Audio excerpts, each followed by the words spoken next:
Virat chilli powder అన్ని రకాల వంటలకు పచ్చళ్లకు సరైన chilli powder. No colour, no chemicals.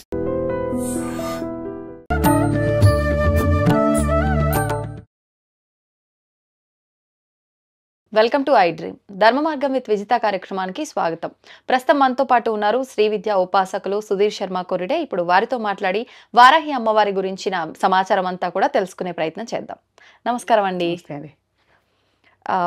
Varahi అమ్మవారి నవరాత్రులు అతి త్వరలో మనకి ప్రారంభం అవబోతున్నాయి అంటున్నారు. కానీ చాలా మందికి ఒక కన్ఫ్యూజన్ ఈ మధ్య కాలంలో, ఏ పండుగ వచ్చినా ఏ విశేషమైన రోజు వచ్చినా ఈ రోజా ఆ రోజా అని ఒక కన్ఫ్యూజన్ ఉంటుంది. ఎప్పటి నుంచి ప్రారంభం అవుతున్నాయండి నవరాత్రులు? 26 జూన్ నుంచి 4 జూలై వరకు నవరాత్రులు. 26 జూన్ నుంచి 4 ఆషాఢ శుద్ధ పాడ్యం నుంచి ఆషాఢ శుద్ధ నవమి వరకు 9 రోజులు ఓకే పూజా కార్యక్రమాలు జరుగుతాయి. ఇప్పుడు ఈ అమ్మవారు సప్తమాతృకల్లో ఒకరు అని అంటారు. మరి సప్తమాతృకల్లో ఒకరు అంటారు, అష్టమాతృకల్లో ఒకరు అంటారు. ఎలా చూసుకున్నా 7 లేదంటే 8. మరి 9 రోజులు నవరాత్రులు అంటే బేసిక్ గా ఎవరైనా ఆలోచించేది ఏంటంటే 9 రోజులు నవరాత్రులు అంటే ఒక్కొక్క రోజు ఒక్కొక్క రూపంగా ఆరాధిస్తారు అని చెప్పి. అసలు ఈ సప్తమాతృకల ఆవిర్భావం ఎప్పుడు జరిగింది, ఏంటి ఈ నవరాత్రుల విశిష్టత గురించి తెలియజేయండి. మనకు 9 రోజులు నవరాత్రులు విశేషంగా ఉపాసన చేసుకోవడానికి అదొక లెక్క. ఇప్పుడు మాతృకలు ఉన్నారు, మాతృకలు వచ్చి అమ్మవారి శక్తి స్వరూపాలు. మనకి ఇప్పుడు మనం పొద్దున్న లేస్తే చండీ హోమం అంటూ ఉంటాం కదా, ఈ చండీ హోమాలలో వీటి గురించి వస్తాయి. మీకు ఒక అధ్యాయంలో మీకు అమ్మవారి ఈ ఏవైతే శక్తులు ఉన్నాయో 7, 8 శక్తులు, సప్తమాతృకలు లేదా అష్టమాతృకలు. 8వ వచ్చి నారసింహి అంటే ప్రత్యంగిర. మీకు మిగతావన్నీ కూడా బ్రాహ్మి, మహేశ్వరి, కౌమారి, వైష్ణవి ఇవన్నీ ఉన్నాయి కదా. మీకు ఇప్పుడు అందుకే మీకు యథాదేవస్య యద్రూపం యథాభూషణ వాహనం అని చెప్పి మీకు చండీలో వస్తుంది. ఏ దేవత రూపం అయితే ఉన్నదో అదే దేవత యొక్క రూపాన్ని తీసుకొని శక్తి రూపంగా అదే వాహనాన్ని ఎక్కి అదే ఆయుధాలు ధరించి ఈ స్త్రీ శక్తులు ఆవిర్భవించాయని వస్తుంది మనకు దానిలో. అట్లనే మనకు బ్రహ్మ నుంచి బ్రాహ్మి, మహేశ్వరుడి నుంచి మహేశ్వరి, కుమారస్వామి నుంచి కౌమారి, విష్ణువు నుంచి వైష్ణవి, తర్వాత యజ్ఞవారాహమస్య అని మనకు యజ్ఞవరాహ స్వామి యొక్క రూపం నుంచి వారాహి అనేది వచ్చిందని దానిలో మీకు చంద్రులో చెప్తుంటారు. అట్లనే నారసింహి నృసింహస్య బిభ్రతి సదృశం వపుహు అని నరసింహస్వామి వారికి సమానమైన సేమ్ శరీరాన్ని కలిగి ఏ శక్తిగా వచ్చిందట, నారసింహి అనే ఆ శక్తిగా వచ్చిందట. ఆ నారసింహినే ప్రత్యంగిర అంటాం మనం. సో బేసిక్గా ఇవన్నీ అష్టమాతృకలు, సప్తమాతృకలు. దాని ప్రకారం మనకు పూజా పద్ధతి ఉన్నది. నవరాత్రుల్లో మనము మామూలుగా ఈ ప్రత్యేకంగా ఈ నవరాత్రులు గుప్త నవరాత్రులుగా, ఆషాఢ నవరాత్రులుగా వారాహి అమ్మవారికి అంకితం. సో కాబట్టి ఈవిడకి మనకి ఇప్పుడు మీరు అన్నట్టు రూపాలను చూసుకుంటే మానవులకు ఉపాసనా యోగ్యము అంటే జపం చేసుకునే యోగ్యంగా ఉన్న మంత్రాలు మనకు తెలుగునాట సంబంధించి ఆమ్నాయ మంత్రం అనే గ్రంథంలో మనకు అది మంత్రాలకు చాలామంది ఉపాసకులు మాకు అందరికీ అది దాన్ని ప్రామాణికంగా వాడుతుంటాం. అంటే మనం ఏదైనా జపం చేసుకోవడానికి ఆ జపానికి ఆ ఋషి హృదయాది న్యాసాలను ఉంటాయి అన్నట్టు అవన్నీ క్లియర్గా మెన్షన్ చేసి ఉంటే ఆ మంత్రాలు మనకు ఉపాసనా యోగ్యం, లేదా వాళ్ళ వాళ్ళ గురు సాంప్రదాయం దాని ప్రకారంగా మనకు ఉపాసన పద్ధతి వస్తూ ఉంటుంది.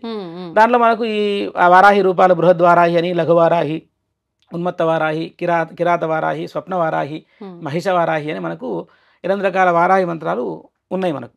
సో వాటిని మనము ఈ 8 మీరు అన్నట్టు 9 రోజులు, కానీ 8 రోజులు మనం ప్రతి రోజు కూడా బృహద్వారాహి రూపం అంటే సాత్విక రూపం. బృహద్వారాహి రూపంలో మీకు శంఖచక్రాలు ఉంటాయి.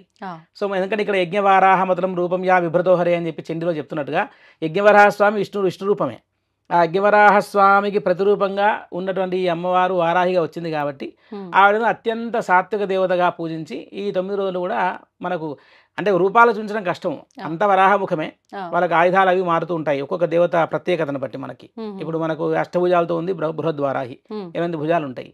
కొన్ని వారాహి అమ్మవార్లకు 4 భుజాలే ఉంటాయి, చేతిలో నాగలి, ఒక దండం ఉంటాయి.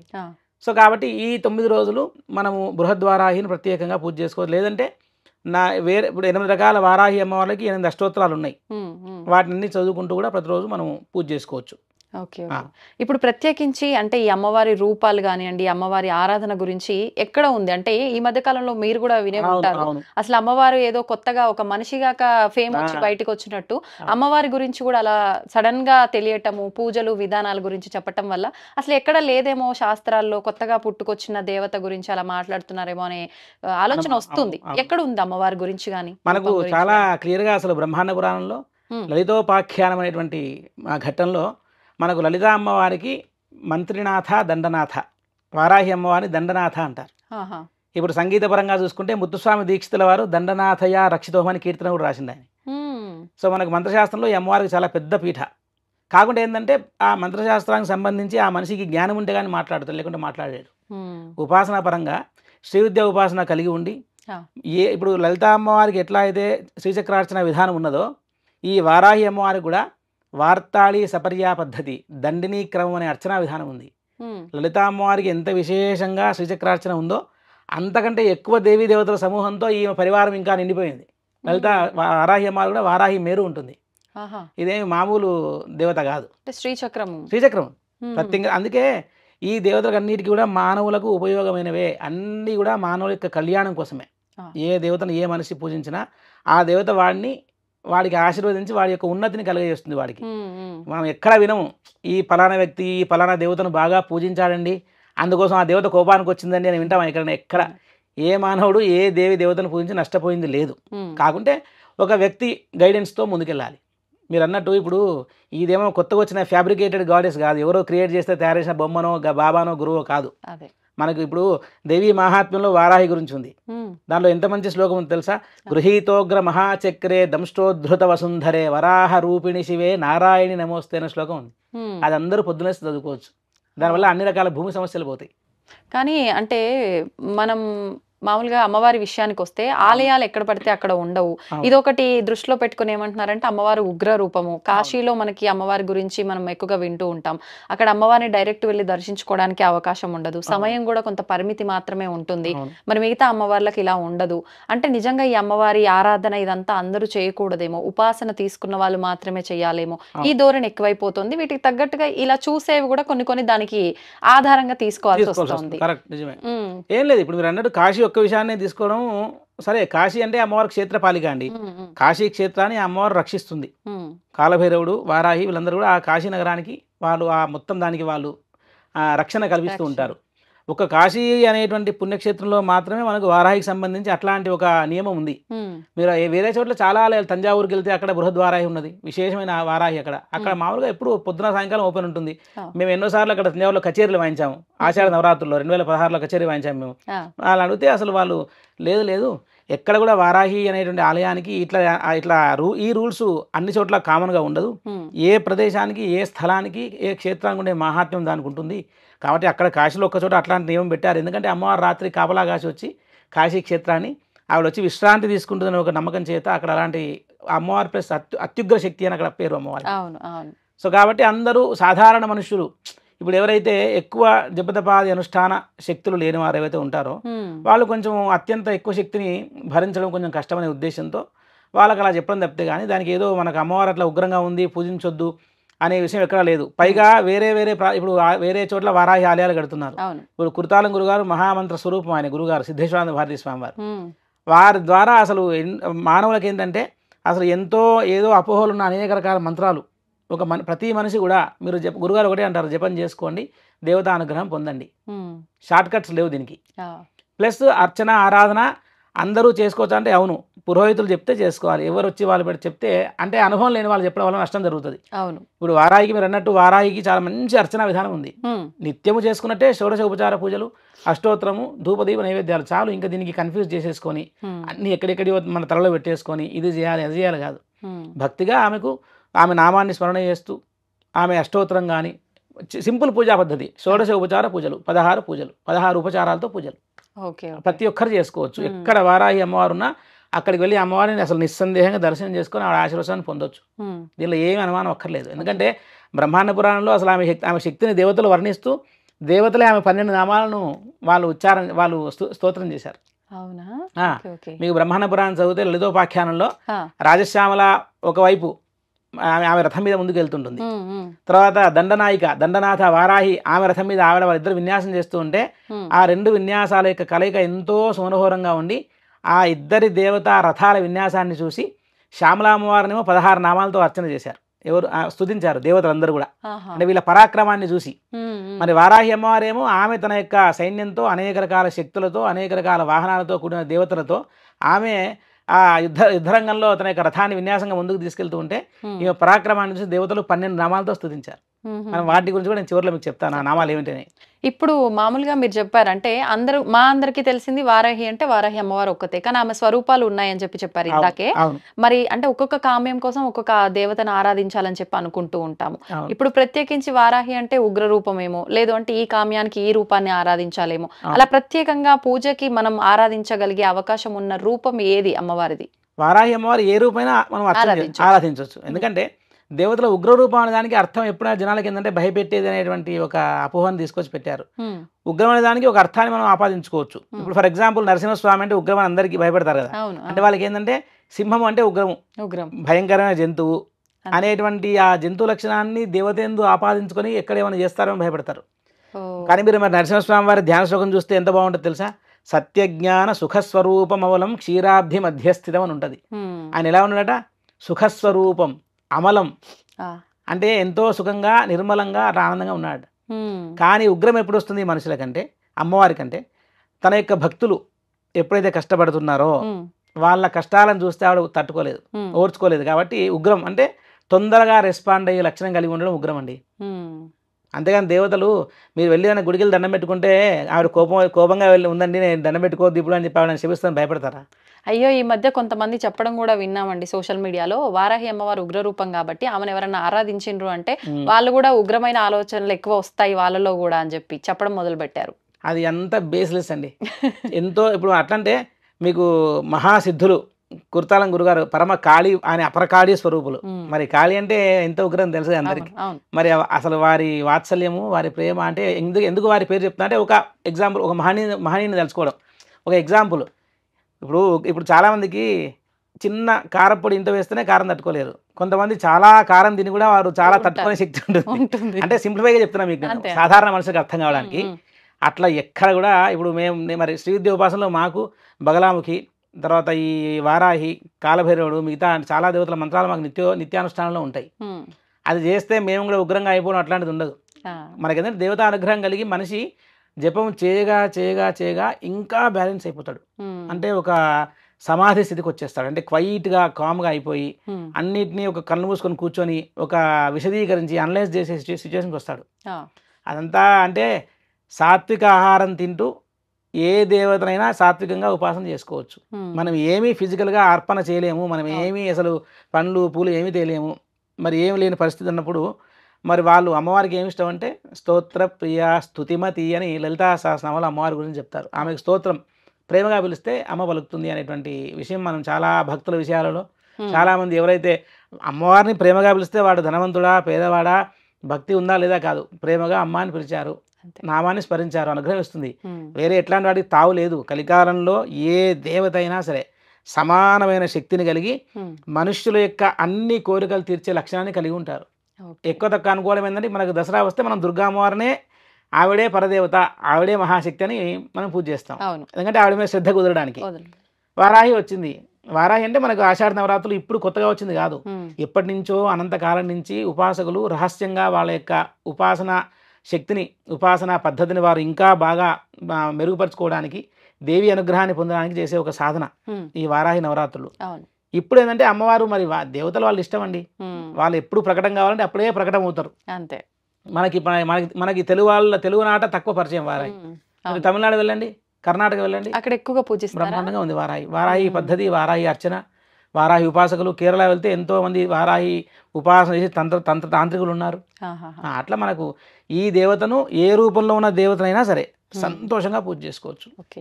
మామూలుగా మనకు అంటే ఏ దేవి దేవతలకైనా కూడా ఒక జంతువు గాని పక్షి గాని వాహనంగా ఉంటుంది. అవును. అలా వారాహి అమ్మవారి వాహనం ఉందా ఏంటి? ఉంది. ఇప్పుడు మనకు బ్రహ్మాండ పురాణంలో మీకు లలితోపాఖ్యానంలో చెప్పా కదా, మనకు ఆ వారాహి అమ్మవారట ఒక జంతువుని ఎక్కి ఆవిడ వస్తున్నప్పుడు ఆ జంతువు ఏంటంటే సింహము.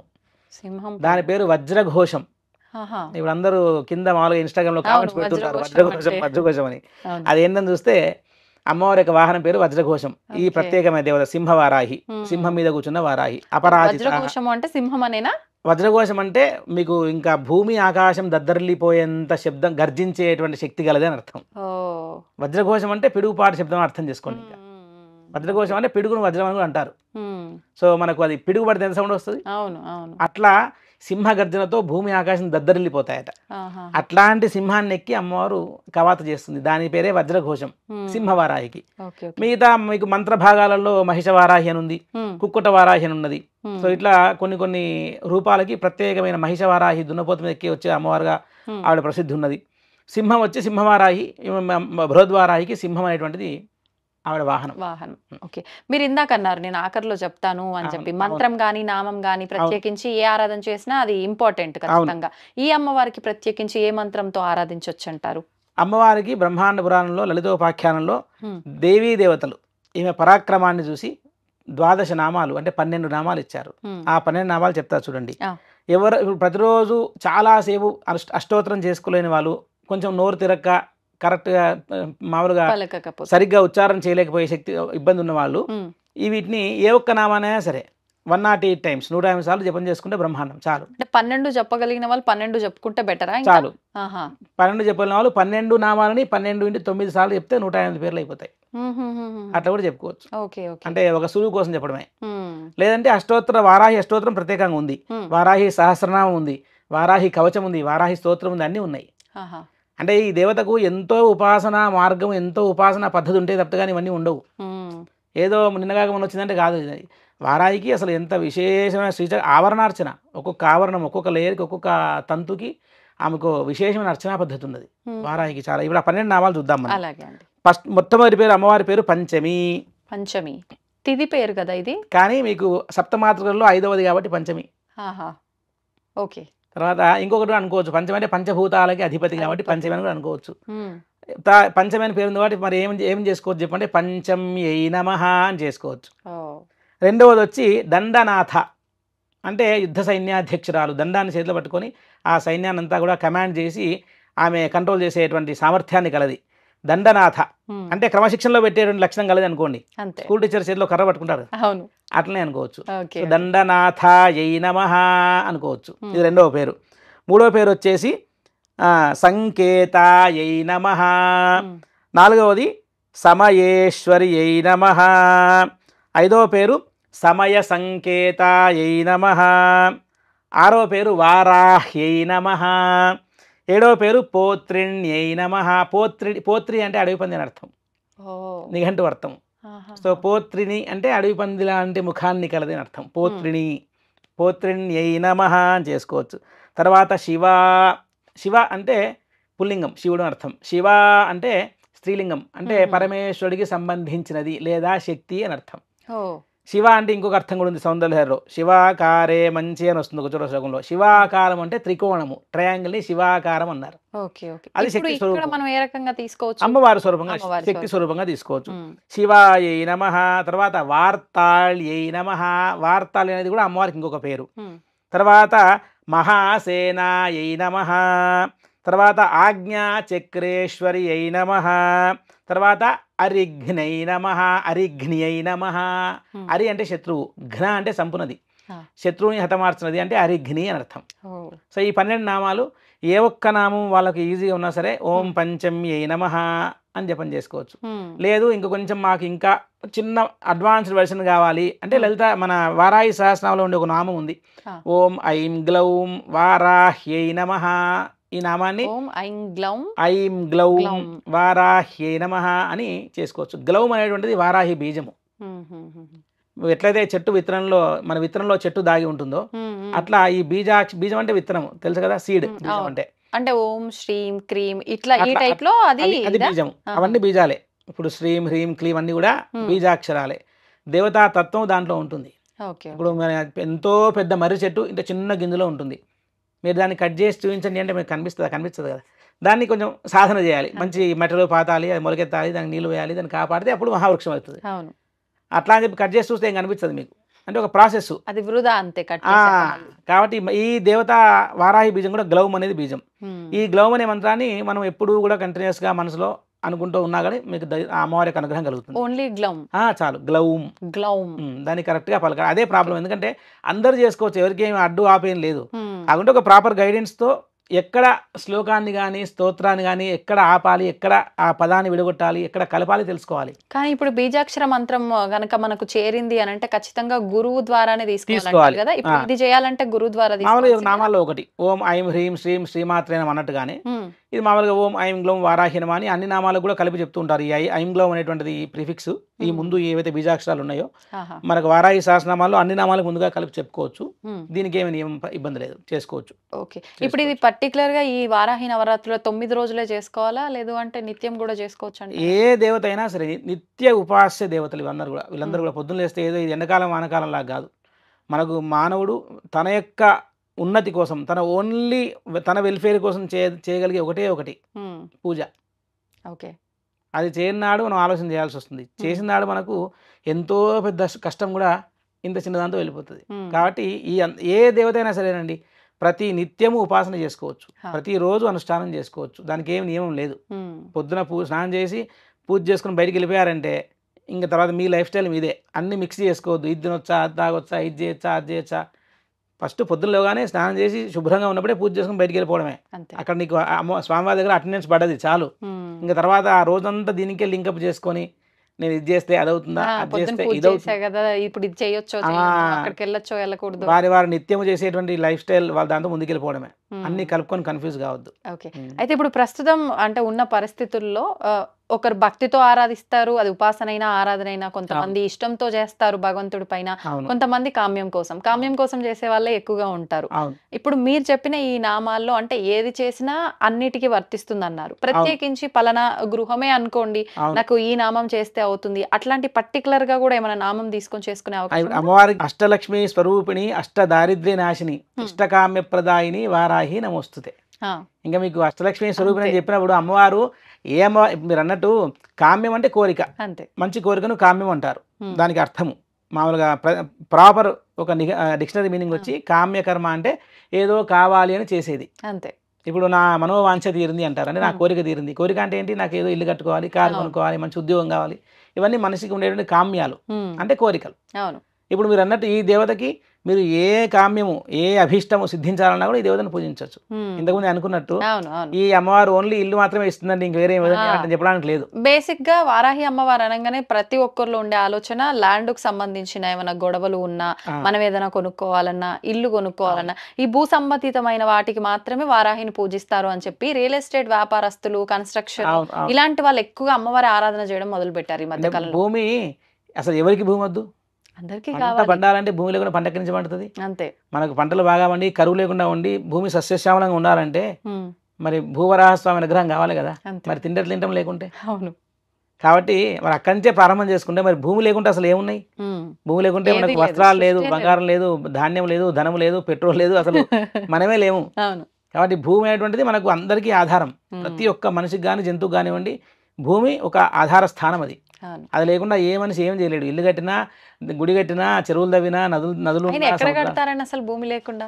అందుకని చెప్పి మీరు అన్నట్టు అంటే ఏం లేదు, దీన్ని ఒక్క దేవతనే హైప్ చేసేసి ఇంకా ఏమి ఈ టైంకి వచ్చి మళ్ళీ మీరు చూడండి, ఇప్పుడు ఆషాఢ నవరాత్రులు మాత్రమే వారాహి గుడికి వెళ్తారు, మళ్ళీ తర్వాత ఒక్కడు కూడా గుడికి పోరు. ఎందుకంటే ఏదేదో ఒక ఫార్మాలిటీ లాగా అయిపోయింది, ఇది చేస్తే అయిపోయింది కాదు, అట్లా కాదు కదా. ఇప్పుడు ఒక దేవతా స్వరూపము ఎంతో జన్మల పుణ్యఫలం ఉంటే కానీ ఇట్లాంటి విశేష దేవతా స్వరూపాన్ని మనం తెలుసుకోలేము. ఇప్పుడు మాకు మరి నేను ఆస్ట్రేలియాలో 2012 నుంచే వారాహి నవరాత్రులు చేస్తూ వస్తున్నా, 14 ఏళ్ళు మరి ఇప్పటికీ చూసుకుంటే ఎక్కడ కొంచెం కూడా పబ్లిష్ చేసి ప్రచారం చేసుకోలేదు. ఎందుకంటే మనకు ఉపాస్య దేవత, మనకు ఇష్టమైన దేవత, మనం చేసుకుంటున్నాం. అమ్మవారికి చక్కగా వేదోక్తంగా మంచి ఆమెకు అన్ని మంచి ప్రసాదాలు, భూమిలో పండే దుంపలు, అమ్మవారికి చిలకడ దుంపలు పెడతారు, తర్వాత చామ దుంపలు పెడతారు, తర్వాత వేరుశెనగ గుళ్ళు, పల్లీలు పెడతారు. అమ్మవారికి తర్వాత మిరియాలు వేసిన పొంగల్ నైవేద్యంగా పెడతారు. ఇవన్నీ ఆ మంచి ఒక వైదిక విధానం ఎక్కడెక్కడైతే వచ్చి ఈ ప్రత్యేకమైన దేవతకి శ్రీచక్రార్చన విధానం చాలా విశేషంగా ఉందండి. మామూలు దేవత కాదు. మీరు కూర్చొని అసలు పరమానంద తంత్రం అనే గ్రంథంలో అసలు ఈమె గురించిన ఉపాసన విధానం ఉంది. ఇవన్నీ మాట్లాడాలంటే సంస్కృతం బాగా రావాలండి, లేకుంటే ఎవరు మాట్లాడినా పట్టించుకోవద్దు. మీరు ఎవరన్నా అడిగితే అడగాలి, వాట్ ఈజ్ యువర్ అథారిటీ, నీకున్న అథారిటీ ఏంటి, ఎక్కడి నుంచి చెప్తున్నావు నాకు మెన్షన్ చెయ్యి. అట్లా చెప్తే ఓకే, దాన్ని వాళ్ళు క్రాస్ చెక్ చేసుకొని జనాలు ఏది మంచిగా వచ్చాడో ఫాలో అవుతారు. ఇవాళ రేపు అందరికీ అన్ని అందుబాటులో ఉన్నాయి, కానీ కొన్ని మంత్రశాస్త్ర గ్రంథాలు ఎవరికి అందుబాటులో లేవు. అవి ఓన్లీ మీకు బనారస్లో, వారణాసిలో ఒక ప్రెస్ ఉంది, చౌఖాంబా సురభారతి అని. వాళ్ళు ఎన్నో గ్రంథాలన్నీ కూడా వాళ్ళు దేవనాగరి లిపిలో ప్రింట్ చేసి పెట్టారు. అక్కడికి వెళ్తే సంస్కృతంలో బాగా జ్ఞానం ఉంటే తప్పితే కానీ దానిలో ఉన్న మర్మాన్ని గుర్తుపట్టలేరు, అంత ఈజీ కాదు. కాబట్టి ఉపాసనా మార్గంగా ఉన్నప్పుడు ఉపాసనలో ఉండి వైదిక వృత్తిలో ఉన్న వాళ్ళ మాటలు ఎక్కువగా కన్సిడర్ చేస్తే మనకు శ్రేయస్కరం. ఇప్పుడు ఇంటి పురోహితుడు ఉంటాడు, అతను అడగొచ్చు, అతనికి తప్పకుండా యజమాని మంచి కోరి తనకు ఖచ్చితంగా మంచి మార్గం చెప్తాడు. అవును. ఇప్పుడు ఎవరైనా సరే మీ ఇంటికి పూజారున్నా అంటే అతను ఖచ్చితంగా మీ ఇంటికి వచ్చి అర్చన చేస్తే మీరు బాగుండాలని చేస్తాడు కదా, అంతే. అతని మార్గం ఫాలో అవ్వచ్చు. అందరిది వినేస్తే ఇంకా అసలు కష్టం.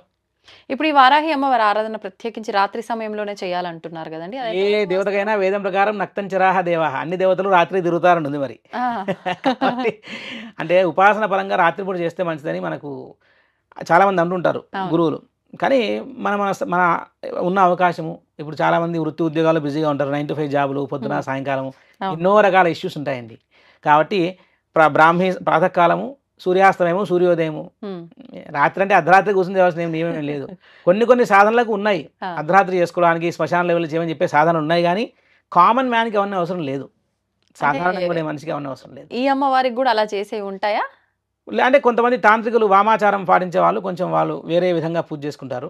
కానీ ఇప్పుడు ఒక ఆలయం అని ఉన్నప్పుడు, ఒక అర్చకుడు, ఒక వేద పద్ధతి ఉన్నప్పుడు పొద్దున సాయం మీరు అన్నట్టు మా అందరి దేవతలు చేసుకుంటే చేసుకోవచ్చు. నామస్మరణ ఎప్పుడైనా చేసుకోవచ్చు, అర్ధరాత్రి కాదు, ఎప్పుడైనా అమ్మవారి నామాన్ని స్మరణ చేసుకోవచ్చు. ఇప్పుడు మీరు ఇందాక అన్నారు పొద్దున ఒక అంటే పార్ట్ ఆఫ్ లైఫ్ లో ఇది పొద్దున నిత్య దీపారాధనలో భాగంగా ఈ అమ్మవారైనా ఏ అమ్మవారైనా చేసుకొని తర్వాత క్రతువులన్నీ కామన్ గా చేసుకోవచ్చు. మరి ఇప్పుడు నామం చేసుకుంటున్నాము అని అంటే డేలో మనం ఎప్పుడు కావాలంటే అప్పుడు నామం చేసుకుంటాము, తినడము అన్ని దగ్గర నుంచి నియమాలు పాటించాలా? ఇంకేం చేయలేము మనం. అందుకే చెప్తున్నా, పొద్దున వెళ్ళగానే అందుకే మనం తుమ్మితేనే రామరామ అంటాం. అవును, మన భారతదేశంలో సనాతన ధర్మంలో ఎవరైనా తుమ్మితే చిరంజీవ అంటాం. దానికి ఇక్కడ మీరు నియమం చూస్తున్నారా? చూస్తలేరు కదా. కాబట్టి అమ్మవారి నామం సంతోషంగా మీరు ఇప్పుడు ఏ మనిషి వాళ్ళ ఇష్టానుసారంగా ఆహార పదార్థాలు స్వీకరిస్తారండి. ఎవరెవరి ఫుడ్ హ్యాబిట్స్ వాళ్ళకు ఉంటాయి. దీంతో స్పిరిచువాలిటీ మిక్స్ చేయొద్దు. ఒకవేళ మీరు స్పిరిచువాలిటీ ఆధ్యాత్మిక సాధన చేసి ఆ ఫుడ్ హ్యాబిట్స్ మానేసుకుంటే సంతోషమే. లేకుంటే ఏం చేస్తారు తెలుసా? అమ్మో పూజ చేస్తే ఇవి మానేయాలని చెప్పి వాడు పూజ మానేస్తాడు. అట్లా కూడా. కాబట్టి ఏం లేదు, మనకు కావాల్సింది ఏంటంటే ఎవరైనా సరే మనం పూజ చేస్తే మోటివేషన్ చేయాలి. ఇప్పుడు యంగ్స్టర్స్కి నువ్వు అద్దినొద్దు ఇద్దినొద్దు అంటే వాళ్ళు ఫస్ట్ అమ్మో ఇది నాకు వర్కౌట్ కాదు పూజ మానేసి అద్దినే దానికి మొగ్గు చూపిస్తుంటారు. కాబట్టి చెప్పాలి పిల్లలకి, నాన్న నువ్వు మార్నింగ్ లేవగానే స్నానం చేసి ఒక 5 నిమిషాలు ఓం నమః శివాయ నమో నారాయణ జపం చేసుకొని తర్వాత నీ ఇష్టం రా అంటే వాడు హ్యాపీగా బ్రహ్మాండంగా రోజు దండం పెట్టుకుంటాడు. వాళ్ళకి మంచి అలవాట్లు నేర్పాలి. బొట్టు పెట్టుకోవాలి, చిన్నగా ఆవాగినంత బొట్టు పెట్టుకోరు, ఎంత నామూషియో. మరి లేనప్పుడు కదా, అంతే. ఎంత పదార్థం వండినా ఉప్పు లేకుంటే కూర రుచించదు కదండి. కాబట్టి దైవానుగ్రహం రావాలంటే కొన్ని మినిమం చేస్తే చాలు. విహిత కర్మలు అంటే ఖచ్చితంగా చేయవలసింది అని ఉంటాయి కొన్ని, అవి చేస్తే చాలు. అవి చేయకుంటే వచ్చే పాపము అనంతమైన పాపము. చాలా చిన్నవి మైనర్ బుజ్జి చాలా సూక్ష్మమైన విషయాలు ఉంటాయి. కాబట్టి ఏమి కలుపుకోవద్దు. నామస్మరణకి ఏ నియమం లేదండి, ఎప్పుడైనా చేసుకోవచ్చు.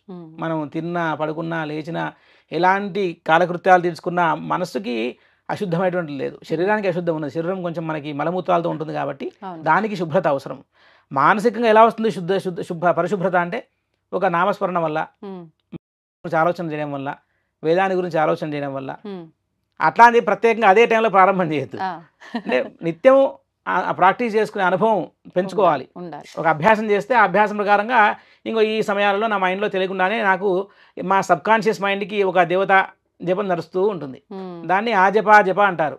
అంటే మన ప్రత్యక్షమైన ఇన్వాల్వ్మెంట్ లేకుండానే చిన్న మెదడు అది వేరే పనులు ఆలోచన చేస్తూ ఉంటుంది కదా, దాన్ని జప అంటారు. అంటే జపం చేయకుండానే జపం చేయడము, వితౌట్ మీ జోక్యం. అది చాలా పెద్ద స్థితి. కాబట్టి 24/7 ఎప్పుడంటే అప్పుడు నిత్య నామస్మరణ చేయొచ్చు. వాళ్ళ ఇష్ట దేవతను కానీ ఏ దేవత అయినా సరే చేసుకోవచ్చు. లలిత సహస్రనామాల్లోనే అమ్మవారి సంబంధించిన నామము ఉంటుంది, ప్లస్ లలిత అమ్మవారి పరివార దేవతగా ఈవిడ ఉంటుంది. కాబట్టి ఎందుకు ప్రత్యేకించి ఈమె పరివార దేవతని మేము ఆరాధించాలి? మెయిన్ మూలం ఎవరైతే ఉన్నారో ఆమెను పట్టుకుంటే సరిపోతుంది కదా, ఎందుకు వీళ్ళంతా ఈమెను ఆరాధించుమని చెప్పడం అనే వాళ్ళు కూడా ఉన్నారు ఈ మధ్య కాలం. ఏం చెప్తారండి? ఏం లేదు, లలిత అమ్మవారి శక్తి స్వరూపమే వారాహి. సో వారాహిని పూజించినా లలితను పూజించినా వారాహిని పూజించినట్టే. ఎందుకంటే వీళ్ళిద్దరు లేకుండా ఆమె ఎందుకు తెలుసా? భజే శ్రీచక్ర మధ్యస్థాం దక్షిణోత్తరయో సదా శ్యామ వార్తాళి సంసేవ్యాం నమామి లలితాంబికాం. ఎలాంటి లలిత అమ్మవారిని పూజిస్తున్నామని ఇక్కడ చెప్తున్నారు చూడండి. భజే శ్రీచక్ర మధ్యస్థాం, శ్రీచక్ర మధ్యలో ఉన్నటువంటి ఎవరిని పూజిస్తున్నాను నేను? లలిత అమ్మవారిని. ఎలాంటి లలిత అమ్మవారిని పూజిస్తున్నాను? ఎవరితో ఉన్న అమ్మవారి అంటే దక్షిణోత్తర యోస్తదా. దక్షిణం అంటే కుడివైపు, ఉత్తరం అంటే ఎడమవైపు. దక్షిణ ఉత్తరం అంటే సౌత్ నార్త్ కదా. అమ్మవారు తూర్పు ముఖం చూస్తున్నప్పుడు కుడివైపు దక్షిణం ఉంటుంది, ఎడమవైపు ఉత్తరం ఉంటుంది. సో అమ్మవారికి ఎవరెవరు ఉన్నారు? దక్షిణోత్తర యోస్తదా. సదా అంటే ఎల్లవేళలా, ఎప్పుడో అప్పుడు పార్ట్ టైం జాబ్ కాదు. పక్కన రాజశ్యామల, ఇటు పక్కన వారాహి ఉంటారు. అలాంటి లలిత అమ్మవారిని నేను పూజిస్తున్నా అన్నారు. అంతేగాని ఓన్లీ నేను లలిత అమ్మవారిని పూజిస్తున్నా అనలేదు. కాబట్టి ఈ అమ్మవారు ఎందుకు పూజించాలి అంటే లలిత అమ్మవారికి ఎన్నో, ఇప్పుడు భండాసుర వధనే ఉందనుకోండి, దాంట్లో ఈమె గురించి ఎంత అద్భుతంగా కీర్తించి అసలు ఈమె శక్తులు ఎంతో గొప్పగా ఉండకుంటే ఈమెకు అంత విస్తారమైన ఎలాబొరేటెడ్ పూజా విధానము, ఈమెకు ఎంతో విశేషమైన పాత్రా సాధనాలు, అర్ఘ్య ప్రదానాలు, అర్ఘ్యాలు, ఆవరణ విధానము, తర్పణాలు ఎన్నో ఉన్నాయి వారాహికి. మీకు చెప్పిన కదా మీకు నేను, దండిని క్రమమైన అర్చన ఉంది అమ్మవారికి, శ్రీచక్రార్చన. అద్భుతమైన దేవతా పరివారం అమ్మవారిది దానిలో. కాబట్టి అట్లా ఈ దేవతను ఇప్పుడు ఇప్పుడు రామనవమి వచ్చిందండి, రాముని పూజ చేస్తాం. అదెందుకంటే విష్ణు ఉన్నాడు కదా, రాముని ఎందుకు పూజ చేస్తున్నారంటే రామావతారం ఇచ్చేటువంటి సందేశం రామావతారం ఇచ్చింది, ఆదర్శ పురుషుడు కాబట్టి రాముని పూజించుకుంటున్నాము.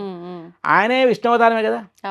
అదేవిధంగా లలితామ్మవారి స్వరూపమే వారాహి కాబట్టి ఆమె స్వరూపం యొక్క విశేషాన్నే మనము వారాహి రూపంగా అర్చన చేస్తున్నాం. ఆమె ఆవిర్భవించిన సృష్టే, అందుకని చెప్పి వారాహిని పూజ చేసుకుంటున్నాము. మరి అట్లా అంటే అదేంటండి అట్లా అంటున్నారు, చాగంటి గారు గరికబడి గారు ప్రవచనాలు చెప్తున్నారు, మీరు చెప్తే ఎందుకు అండి అని అడిగితే ఎట్లుంటుంది? దేని ప్రత్యేకత దానికే ఉంది. కాబట్టి మనము ఎవరు అమ్మవారు మనకు మనస్సుకి మానవులకి శ్రేయస్సు చేస్తుంది, కళ్యాణం చేస్తుంది.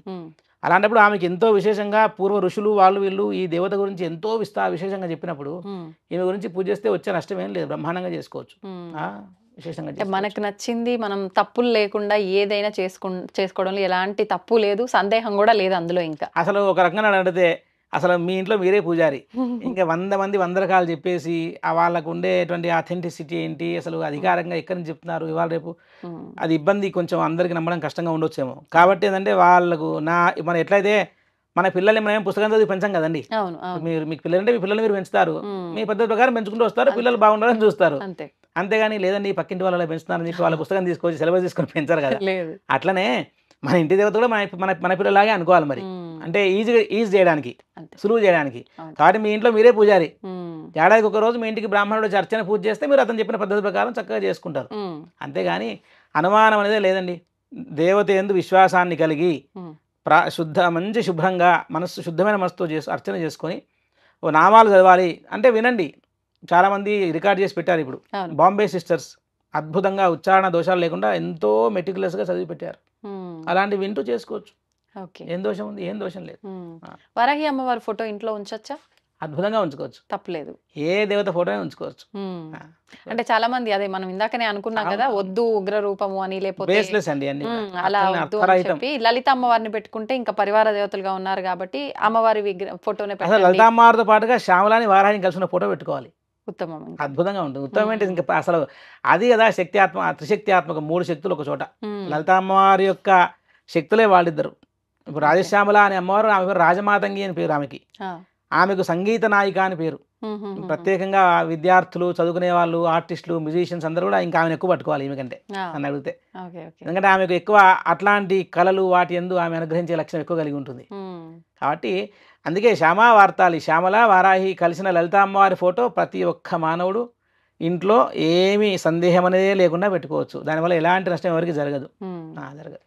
సంతోషం అండి, చాలా మంచి విషయాలు తెలియజేశారు. నిజంగా అంటే ఒక్కొక్కరికి ఒక్కొక్క డౌట్ వచ్చేస్తుంది. ఒకరు చెప్పింది వినడం వల్ల ఇలా, ఇంకొకరు చెప్పింది వినడం వల్ల ఇలా అని చెప్పి మొత్తానికైతే ఒక క్లారిటీ వచ్చేసింది. బ్రహ్మాండంగా అందరూ వారాహి యందు విశేషమైన భక్తిని శ్రద్ధ నుంచి ఎక్కడ ఆలయం ఉన్నా వెళ్ళి, ఇంట్లో కుదరకుంటే ఆలయానికి వెళ్ళి ప్రదక్షిణాలు చేసుకొని అమ్మవారికి ఒక పక్కన కూర్చొని ఆమె నామాన్ని కొన్నిసార్లు జపం చేసుకొని వెళ్ళినా కూడా మంచిది. అంటే ఎంతో చేయాలని అనుకోవడం కరెక్ట్ కాదు. పాతకాలంలో తక్కువ తెలుసుకొని ఎక్కువ చేసేవాళ్ళు, ఇప్పుడు ఎక్కువ తెలుసుకొని ఏం చేయట్లేదు, అసలు చేయాలన్న ప్రయత్నం కూడా చేయట్లేదు. దాంట్లో ఇప్పుడు అందరూ మాలాంటి వచ్చి కూర్చొని అందరు తలవాటు చెప్పి వెళ్ళిపోతుంటారు. ఎవరిది వినాలి, ఎవరిది చేయాలి అనేటువంటిది చాలా పెద్ద సమస్య అయిపోయింది. కాబట్టి ప్రాపర్గా దేనికైనా సరే అండి, వేదాల్లో వాటిలో గ్రంథాల్లో మనకు ధర్మ గ్రంథాలు అన్నింటిలో కూడా ప్రతిదీ పూజా విధానం మంచిగా మనకు అసలు ఏ ఒక్క క్వశ్చన్ కూడా ఆన్సర్ ఇవ్వకుండా వదిలిపెట్టబడలేదు. కాకుండా దానికి తగ్గట్టు కరెక్ట్గా చెప్పేవాడు రావాలి. అంతే. అప్పుడు వాళ్ళకు జనాలకు బాగా ఓహో ఇతను చెప్పేది కరెక్ట్గా ఆథెంటిక్గా చెప్తున్నాడు, అధికారికంగా చెప్తున్నాడు అనేటువంటి విషయం అందరికీ తెలిసి ఇంకా బాగా ఆధ్యాత్మికతను ప్రాక్టీస్ చేస్తారు. కాబట్టి అందరూ నిస్సందేహంగా వారాహి నవరాత్రులు చేసుకోవచ్చు. ధన్యవాదాలండి. శ్రీమాత్రే నమః. శ్రీమాత్రే నమః.